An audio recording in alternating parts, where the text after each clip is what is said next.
kaibigan! Maligayang pagbabalik sa aking YouTube channel. Kamusta po kayong lahat?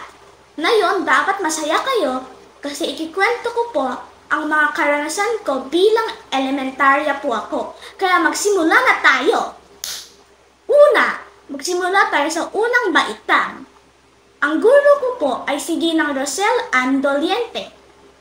At mabait po siya at malambing. Alam niyo kung bakit siya malambing? Kasi mahal niya po kaming lahat. At madami akong mga kaibigan, kagaya sila Kali, Khadija, Evelyn Villuan, at madami pa. Susunod, punta na tayo sa ikalawang baitang. At ang guro ko po ay si Ginang Faye Salvador. Alam niyo po, stricto po siya, pero okay lang.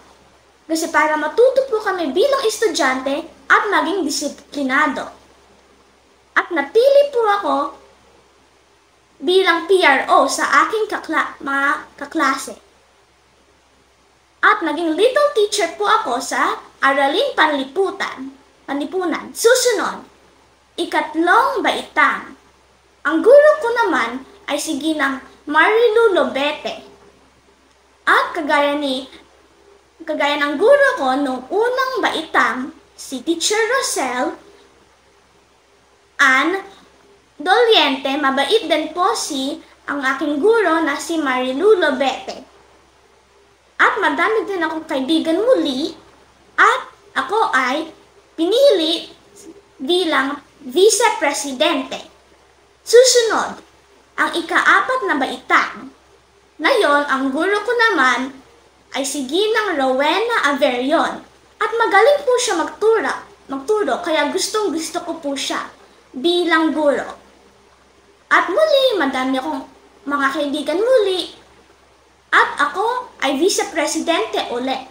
Ngayon, susunod, punta na tayo sa ika-5 baitang. At yun din po, ang guro ko ay si Ginang Rowena Averion, yung magaling magturo. At madami akong kaibigan muli. At ako naman ay naging treasurer. At ngayon, punta na tayo sa baitang ko na yon. Ika-6 na baitang. At hindi niyo po alam na maayos at masaya po ang aking eskwelahan at ang buhay ko bilang estudyante kasi lagi po kami nag-aaral, lalo na kapag magka-quarterly exam. Kaya madali lang po ang aking mga pag-aaral. At na yun naman, yung guro ko ay si Ginang Bettina Daniel Francisco. At madami din po ako mga kaibigan. At ako po ay napili bilang presidente sa aking kaklase. At ako ay little teacher sa Ingles. At ang paborito ko pong mga subject ay siyense at Ingles. Maraming salamat po sa pagtutok sa aking YouTube channel.